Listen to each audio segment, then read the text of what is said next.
আজকের আলোচনার বিষয় আত্মকেন্দ্রিক আবেগ এবং পরকেন্দ্রিক আবেগ বলতে আমরা কী বুঝি। আত্মকেন্দ্রিক আবেগ বলতে সেই ধরনের আবেগকে বোঝায় যা ব্যক্তির নিজের প্রতি মনোযোগ বা নিজের অনুভূতি, চাহিদা বা স্বার্থের উপর কেন্দ্রীভূত থাকে। অপরদিকে পরকেন্দ্রিক আবেগ হলো সেই ধরনের আবেগ যা অন্য ব্যক্তিদের অনুভূতি, পরিস্থিতি বা অভিজ্ঞতার প্রতি মনোযোগী এবং সংবেদনশীল হওয়া।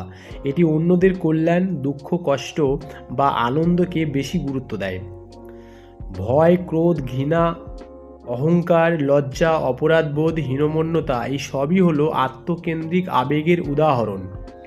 সহানুভূতি, ভালোবাসা, দয়া, প্রেম, করুণা, ঈর্ষা এইগুলো হলো পরকেন্দ্রিক আবেগের উদাহরণ।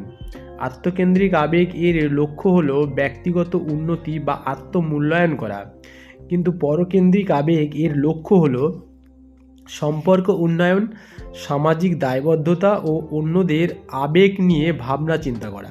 আত্মকেন্দ্রিক আবেগ এককেন্দ্রিক মনোভাব সৃষ্টি করে, কিন্তু পরকেন্দ্রিক আবেগ সামাজিক সংযোগ, প্রেম, ভালোবাসা দিয়ে সম্পর্ক মজবুত করতে এই আবেগ দরকার হয়।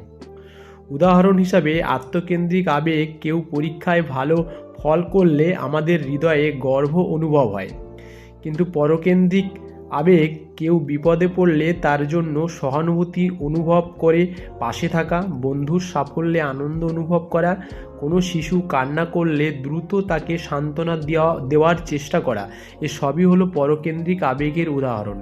সহজ করে বলা যায় আত্মকেন্দ্রিক আবেগ সম্পূর্ণ ব্যক্তির নিজস্ব উন্নয়ন, নিজস্ব চিন্তাভাবনা, নিজস্ব পরিকাঠামোর মধ্যে বিরাজমান। পরকেন্দ্রিক আবেগ হলো মানুষ নিজের ভাবনা চিন্তা ভুলে যখন অন্যের অনুভূতি নিয়ে ভাবনা চিন্তা করে, তখন তাকে পরকেন্দ্রিক আবেগ বলা হয়।